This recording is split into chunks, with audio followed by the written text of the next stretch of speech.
Hello everyone, welcome back in Rai Smart Classes.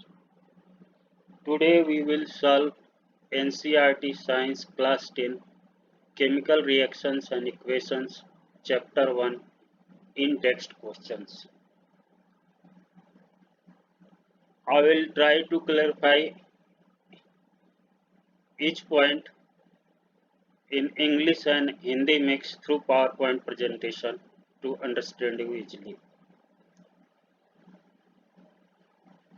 In this session,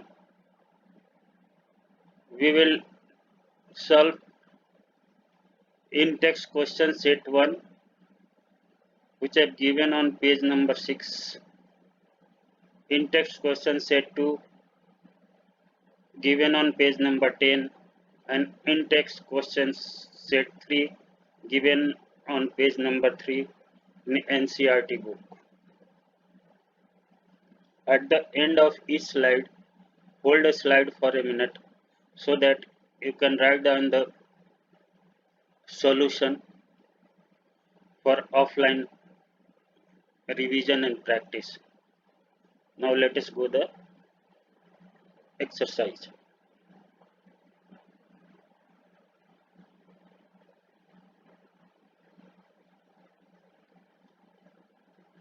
NCERT book में page number 6 पे ये question set दिए हुए हैं। सेट नंबर 1 है, उसमें क्या पूछ रहा है, why should a magnesium ribbon be cleaned before burning in air.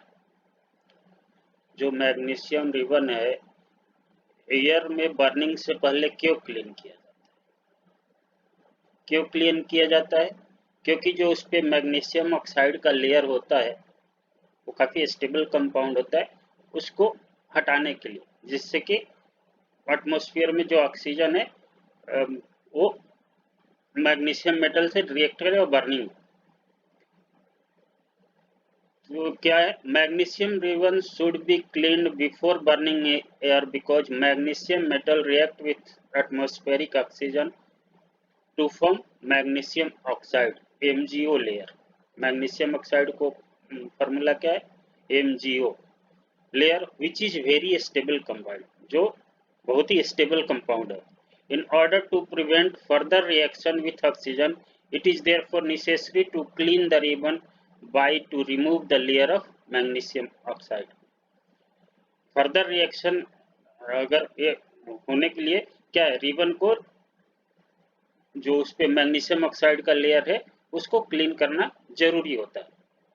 इसीलिए मैग्नीशियम जो है रिबन है उसको बिफोर बर्निंग इन एयर क्या करते हैं, क्लीन करते हैं, क्योंकि उस पर क्या होता है, मैग्नीशियम ऑक्साइड का लेयर जो वेरी स्टेबल कंपाउंड होता है उस पर हो जाता है, तो फिर बर्निंग इन एयर मुश्किल है। तो उसको अगर वो फर्दर रिएक्शन ना हो करना है तो आपको उस रिबन को क्लीन करना पड़ता है।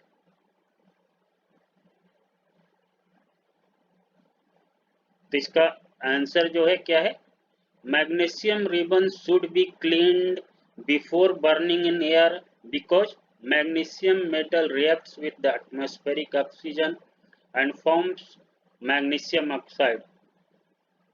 Formula MgO layer which is a very stable compound. In order to prevent further reaction with oxygen, it is therefore necessary to clean the ribbon by to remove the layer of magnesium oxide.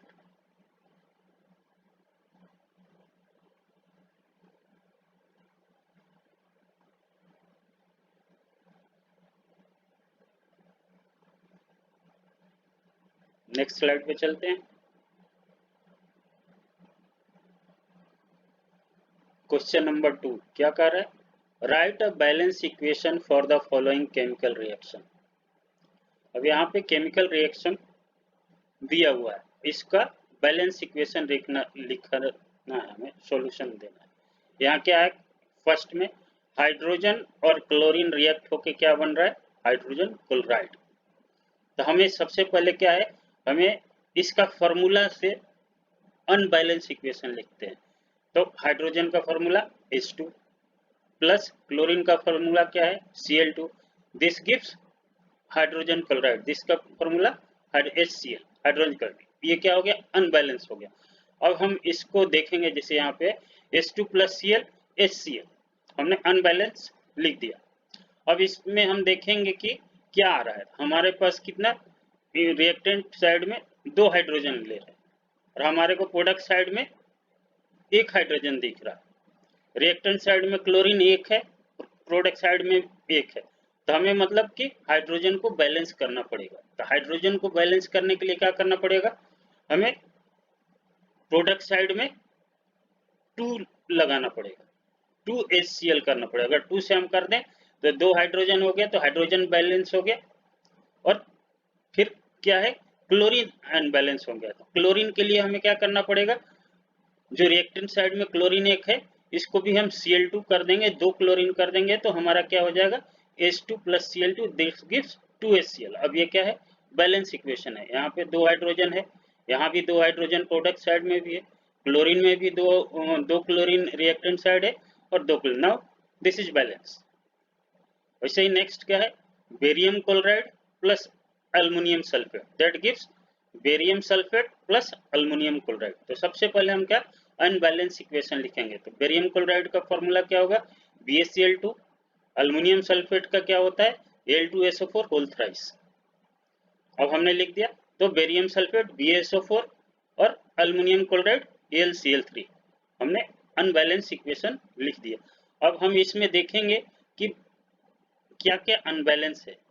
सबसे पहले हम ये देखेंगे कि इसमें क्या क्या unbalance है। तो यहाँ पे देख रहे हैं कि यहाँ बेरियम 1 है, यहाँ भी बेरियम सिंगल है, यहाँ क्लोरीन 2 है, यहाँ क्लोरीन 3 है, यहाँ एल्युमिनियम 2 है, यहाँ एल्युमिनियम 1 है, और यहाँ सल्फेट कितने हैं, 3 है, यहाँ सल्फेट 1 है। तो अगर हम सबसे पहले देखें, तो अगर हम सल्फेट को 3 कर देते हैं तो यहाँ पे आ जाएगा, प्रोडक्ट साइड में 3 लिख देंगे तो क्या हो जाएगा, 3BaSO4, मतलब सल्फेट यहाँ बैलेंस हो गया। तो यहाँ बेरियम भी लेकिन ज्यादा हो गया, तो हमें क्या करना होगा, 3 बेरियम भी करना होगा, तो 3BaCl2 कर देंगे। तो 3BaCl2 कर देंगे तो अब हमारे पास कितना हो जाएगा, बेरियम भी बैलेंस हो गया, 3BaSO4 मतलब 3 बेरियम हो गए और 3SO4 हो गए, तो ये तो बैलेंस हो गया। अब क्या है, जब Cl2 तो कितना हो जाएगा, 3 इंटू 2 मतलब 2 6Cl2 हो गया, तो 6Cl2 हो गया और हमारे पास कितना था, 3Cl2। तो हमें क्या करना होगा, ये प्रोडक्ट साइड में 2 से अगर हम 2 कर देते हैं, 2AlCl3 कर देंगे तो क्या हो जाएगा, क्लोरीन भी बैलेंस हो जाएगा, क्लोरीन 6 हो जाएगा और रिएक्टेंट साइड में भी 6 है, और एल्युमिनियम भी बैलेंस हो जाएगा क्योंकि एल्युमिनियम रिएक्टेंट साइड में 2 है और यहाँ सिंगल था तो 2Al से थे। Now this is a balance equation. तो सबसे पहले हमें उसका अनबैलेंस इक्वेशन लिख लेते हैं, उसके बाद देखते हैं कि रिएक्टेंट साइड में कौन सा प्रोडक्ट है जो प्रोडक्ट साइड में डिफर कर रहा है। फिर हम इसको क्या बोलते हैं, that is A stoichiometric coefficient. तो हम कोफिशिएंट लगा के बैलेंस करते हैं। यही कहता है law of mass of conservation of mass, कि जो भी हम नाइदर एटम को डिस्ट्रॉय कर सकते हैं न ही क्रिएट कर सकते हैं, इसलिए बैलेंस करना जरूरी होता है। अब यहाँ पे है third, sodium plus water, that gives sodium hydroxide plus hydrogen. तो सोडियम क्या है, Na प्लस H2O, हमने पहले लिख लिया। फिर सोडियम NaOH प्लस हाइड्रोजन। अब इसको फिर बैलेंस करेंगे, नेक्स्ट स्लाइड में इसको देखें।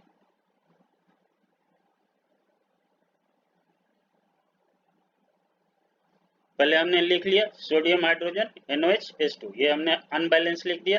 अब यहाँ पे आपको दिख रहा है क्या है, सोडियम 1 है, सिंगल सोडियम प्रोडक्ट में भी है, ऑक्सीजन सिंगल है, ऑक्सीजन भी सिंगल है, हाइड्रोजन 2 है, हाइड्रोजन यहाँ सिंगल है और यहाँ 2 है, मतलब प्रोडक्ट साइड में कितने हो गए, हाइड्रोजन 3 हो गए। तो हम क्या करेंगे, 3 अगर हम 2H2 कर देते हैं, 2H2 कर देते हैं तो क्या हो जाएगा, 2 2 4 हो जाएगा। तो 4 हो जाएगा तो हमारे पास यहाँ क्या होगा, 3 है। तो अगर 3 है तो यहाँ भी अगर 2 कर देंगे तो क्या हो जाएगा, 2NaOH प्लस H2, तो Na plus 2H2 2NaOH plus H2। अब यहाँ पे क्या हो गया, H2 कितना 4 हो गया, यहाँ क्या हो गया 2 और 2 4, ये भी हो गया, मतलब ये बैलेंस हो गया। ऑक्सीजन 2, ऑक्सीजन भी बैलेंस हो गया, 2 हो गया। अब यहाँ पे क्या बढ़ गया, 2 सोडियम है, यहाँ पे 1 सोडियम है। तब हमें क्या करना पड़ेगा नेक्स्ट, 2Na अगर हम कर देते हैं 2Na plus 2H2O that gives 2NaOH plus H2। अब यहाँ पे हर चीज बैलेंस है, यहाँ सोडियम 2 है रिएक्टेंट साइड में, प्रोडक्ट साइड में भी 2 है, 4 हाइड्रोजन है, 2 इंटू 2 4, यहाँ भी 2 हाइड्रोजन यहाँ और 2 हाइड्रोजन यहाँ, मतलब 4 हाइड्रोजन हो गए, 2 ऑक्सीजन है, 2 oxygen. Now this is balance equation. तो किसी भी इक्वेशन को बैलेंस करने के लिए सबसे पहले आप उसका फॉर्मूला लिख लीजिए अनबैलेंस स्टेट में, फिर हम देखते हैं कि क्या क्या डिफरेंस है, उस हिसाब से बैलेंस कर देते हैं। अब यहाँ क्वेश्चन नंबर 3 है, क्या है, right a balance chemical equation with state symbol for the following reaction. हमें बैलेंस इक्वेशन लिखना है, साथ में साथ वो उसका सिंबल भी, किस स्टेट में वो केमिकल है वो सिंबल भी देना है। तो फर्स्ट पूछ रहा है solution of barium chloride and sodium sulphate in water, मतलब कि जो रिएक्टेंट साइड में है वो बेरियम क्लोराइड और सोडियम सल्फेट का सॉल्यूशन है, मतलब वाटर में सॉल्यूशन है। Rare to give insoluble barium sulphate, मतलब बेरियम सल्फेट जो दे रहा है वो इनसॉल्युबल मतलब प्रेसिपिटेट है, and solution of sodium chloride NaCl का सॉल्यूशन दे रहा है। मतलब हमारा क्या है, बेरियम क्लोराइड और सोडियम सल्फेट एक्वेस मोड में आ गए, ये जब रिएक्ट हो रहे हैं तो क्या इनसॉल्युबल बेरियम सल्फेट मतलब प्रेसिपिटेट दे रहा है।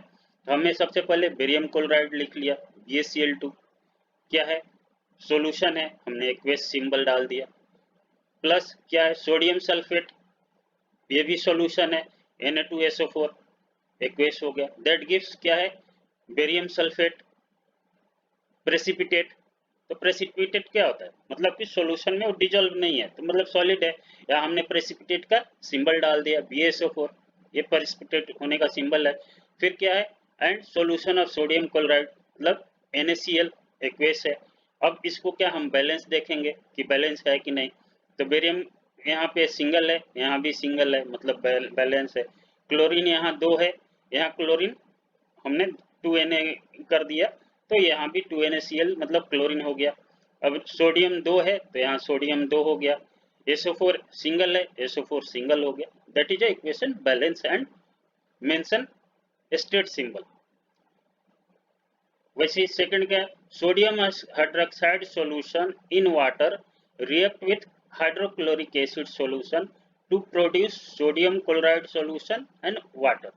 अब क्या है, सोडियम हाइड्रोक्साइड सॉल्यूशन है वाटर में, तो ये सोडियम ऑक्साइड क्या हुआ एक्वेस हो गया, रिएक्ट कर रहा है हाइड्रोक्लोरिक एसिड HCl से, ये भी सॉल्यूशन है, मतलब NaOH aqueous plus HCl aqueous, that gives क्या दे रहा है सोडियम क्लोराइड सॉल्यूशन, मतलब NaCl का सॉल्यूशन वो भी एक्वेस है, और क्या वाटर H2 मतलब लिक्विड है, वाटर लिक्विड है। तो दैट गिव्स, अब फिर देखेंगे कि बैलेंस हुआ कि नहीं। सबसे पहले तो हम लिख लेंगे फॉर्मूला, उसके बाद देखेंगे बैलेंस हुआ कि नहीं। अगर बैलेंस है, जैसे यहाँ पे सोडियम 1 है, यहाँ भी सोडियम 1 है, यहाँ ऑक्सीजन कितना है 1 है, यहाँ भी ऑक्सीजन इन प्रोडक्ट साइड में 1 है, हाइड्रोजन 1 + 1 2 है, यहाँ भी हाइड्रोजन 2 है, क्लोरीन सिंगल है, यहाँ भी chlorine single, that is balance and also with state symbol used.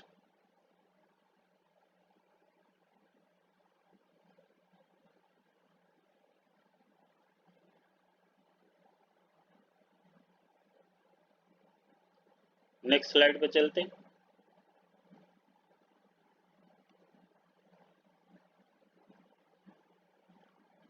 अब इंटेक्स सेट क्वेश्चन सेट 2 पढ़ रहे हैं, जो पेज नंबर 10 पे NCERT बुक में दिया है, सेट 2। इसका क्वेश्चन नंबर 1 क्या कर रहा है कि a solution of a substance X used for white washing, एक सब्सटेंस का सॉल्यूशन X है जो व्हाइट वॉशिंग के लिए यूज किया जा रहा है। Name the substance X and right it's formula. First तो क्या है, व्हाइट वॉश के लिए कौन सा सब्सटेंस यूज किया जाता है, तो क्या है कैल्शियम ऑक्साइड क्विकलैम। जो हम मार्केट से चूना खरीद के लाते हैं, वो क्या है? Quicklime, calcium oxide. तो एक सब्सटेंस एक्स क्या हो गया? Calcium oxide. तो मतलब क्या होगा इसका answer? The substance X which is used in white washing is quicklime और calcium oxide. It's formula is CaO। तो इसका फॉर्मूला हो गया CaO। Write the reaction, second क्या बोल रहा है? Write the reaction of the substance X named in one above with water. अभी ये जो सब्सटेंस एक्स है मतलब क्विकलाइम और कैल्शियम ऑक्साइड है, वाटर से रिएक्ट होता है तो क्या बनता है? Calcium hydroxide. जब हम क्या करते हैं, मार्केट जाते हैं, वहां से चूना लाते हैं, तो जो चूना लाते हैं वो क्या है? क्विकलाइम है, कैल्शियम ऑक्साइड है। फिर हम घर पे लाते हैं, उसको उसके अंदर पानी डालते हैं, आप देखते हैं गरम गरम शुरू में चूना से निकलता है। जब वो चूना ठंडा हो जाता है तो वो बुझा हुआ चूना होता है, मतलब उसको बोलते हैं कैल्शियम हाइड्रोक्साइड। तो calcium oxide plus H2O that gives COH whole twice, calcium hydroxide. तो जो सब्सटेंस एक्स है जब वाटर से रिएक्ट होगा तो क्या बनेगा? Calcium hydroxide. Next question number 2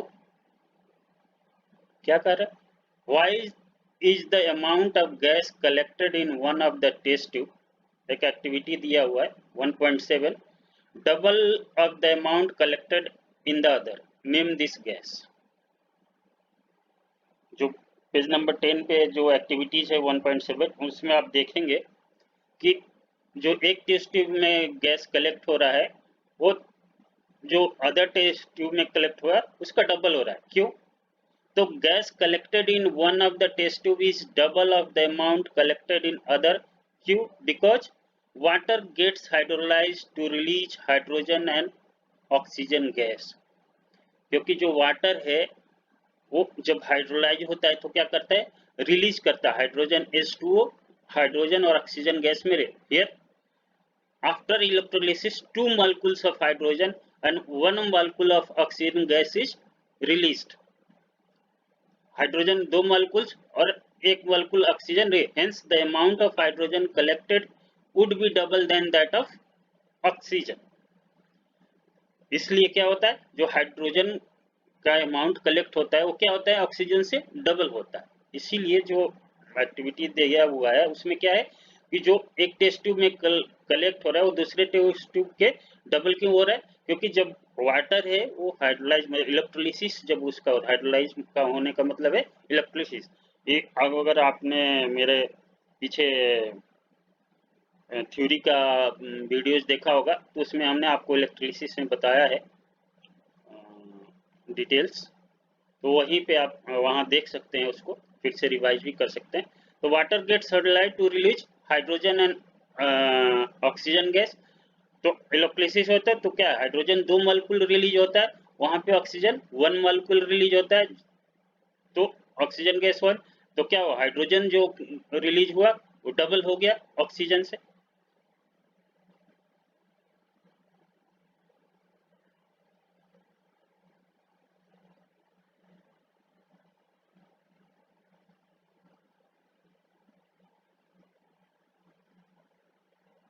next slide पे बढ़ते हैं, नेक्स्ट क्वेश्चन देखते हैं।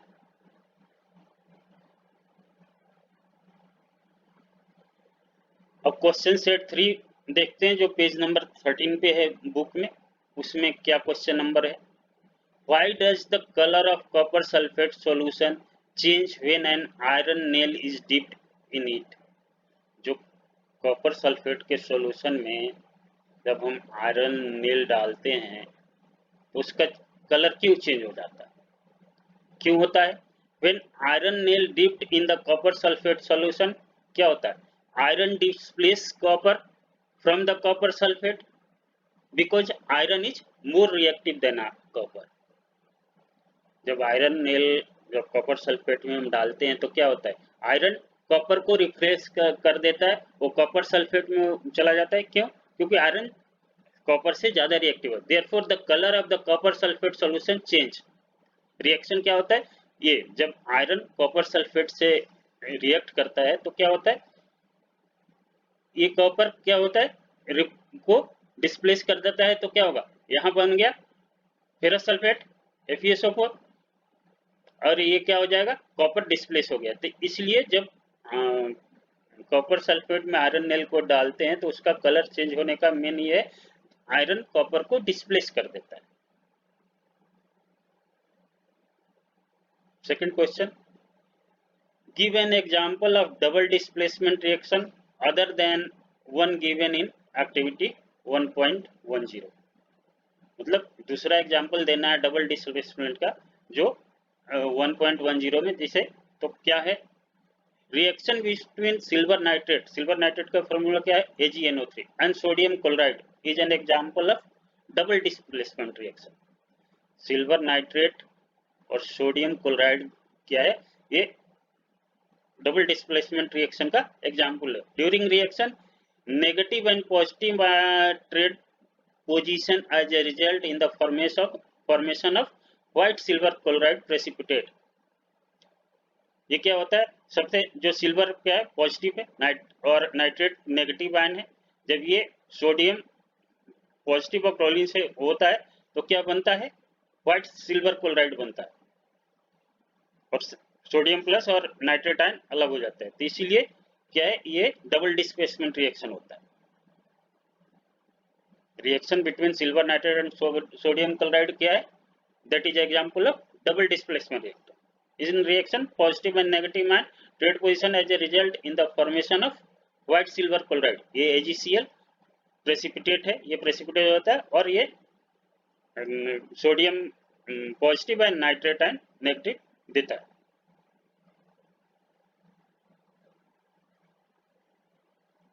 नेक्स्ट क्वेश्चन, नेक्स्ट स्लाइड पे चलते हैं।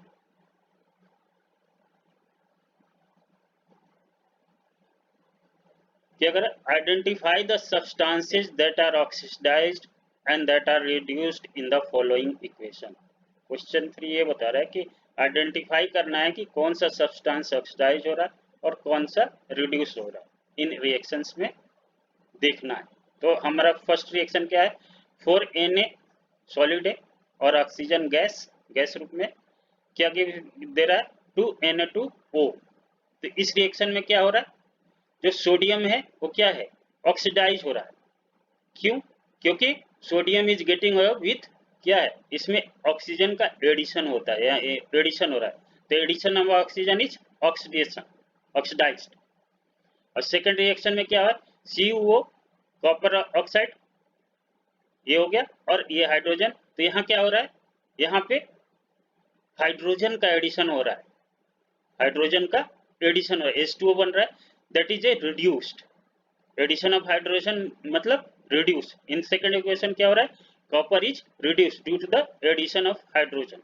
यहाँ पे हाइड्रोजन का एडिशन हो रहा है, इसलिए जहाँ एडिशन हाइड्रोजन का होता है तो क्या होता है, दैट इज रिड्यूस मतलब रिडक्शन। जहाँ ऑक्सीजन का एडिशन होता है ऑक्सीडाइज, ऑक्सीडेशन। तो इन दो रिएक्शंस में हमने क्या देखा कि फर्स्ट रिएक्शन में जो सोडियम है क्या है, ऑक्सीडाइज हो रहा है क्योंकि एडिशन ऑफ ऑक्सीजन हो रहा है। सेकेंड रिएक्शन में क्या है, कॉपर है, रिड्यूस हो रहा है क्योंकि यहाँ पे हाइड्रोजन का एडिशन हो रहा है। तो आज हम इस सेशन को यहीं समाप्त करेंगे और नेक्स्ट फर्दर में हम एक्सरसाइज चैप्टर की जो एक्सरसाइज है, क्योंकि जो टेक्स्ट बुक की इन टेक्स्ट क्वेश्चन सेट्स हैं वो सारे ख़त्म हो गए और अब इसके बाद हम जो एक्सरसाइज दिया हुआ नेक्स्ट सेशन में उसी को करेंगे। और हम पहले भी शुरुआत में भी कहते हैं कि आप नोट डाउन करते रहिए, क्योंकि नोट डाउन रहेगा तभी आप ऑफलाइन रिवीजन और प्रैक्टिस कर पाएंगे। और साइंस में जितना ही रिवीजन, साइंस हो या मैथ हो, बिना रिवीजन का कुछ नहीं है। आप रिवीजन करते रहेंगे तो कंटिन्यूटी में जब रेगुलर वे में रिवीजन होता है तो वो भूलता नहीं है। तो रिवीजन जरूरी है। तो आज यहीं समाप्त करते हैं। Thank you.